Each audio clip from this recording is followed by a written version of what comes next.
నార్మల్‌గా egg puffs చేసుకోవడం చాలా కష్టం. కానీ ఈ పద్ధతిలో చేసుకుంటే చాలా ఈజీ. ఎలా చేసుకుందామో చూసేద్దాం రండి. పొయ్యి మీద పాన్ పెట్టుకొని కొద్దిగా ఆయిల్ వేసుకొని, కట్ చేసుకున్న ఆనియన్ ముక్కలు వేసుకొని, సాల్టు, పసుపు వేసుకొని కొంచెం బాగా వేయించుకోవాలి. కొద్దిగా కలర్ మారిన తర్వాత ధనియాల పొడి, గరం మసాలా, అల్లం వెల్లుల్లి పేస్ట్, కారం మన రుచికి తగినంత వేసుకొని బాగా కలుపుకుంటూ ఉడికించుకోవాలి. Curry ready. ఇవన్నీ పక్కన పెడితే మెయిన్ ప్రాసెస్ అంతా ఇదే గదా! పత్తాపరం అంతా దీనిలోనే ఉంటది. ఈ షీట్స్ తయారు చేసుకోవడమే చాలా కష్టం.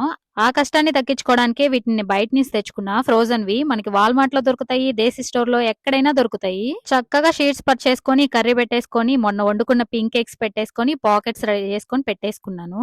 నేనైతే ఎగ్ స్ప్రెడ్ చేయను. నాకసల ఆ స్మెల్ నచ్చదు. కొంచెం ఆయిల్ స్ప్రింకిల్ చేసుకొని బ్రషింగ్ చేసుకున్నా. నేను చిన్న ప్యాకెట్ తెచ్చుకున్నా. 8 షీట్స్ వచ్చాయి. $2. కన్వెక్షన్‌లో 6 పెట్టా. 350 డిగ్రీస్ 20 మినిట్స్. అదే ఎయిర్ ఫ్రైయర్‌లో అయితే 350 డిగ్రీస్ 30 మినిట్స్‌కే అయిపోయినాయి. నిజంగా అసలు శ్రమే ఉండదనమాట. ఫ్రెండ్స్ అందరూ వచ్చినప్పుడు స్నాక్‌గా చేసుకోవాలన్నా కూడా ఈజీగా చేసుకోవచ్చు. పర్ఫెక్ట్‌గా వస్తాయి. ఒకసారి ట్రై చేయండి. నచ్చితే లైక్ చేయండి. బాయ్.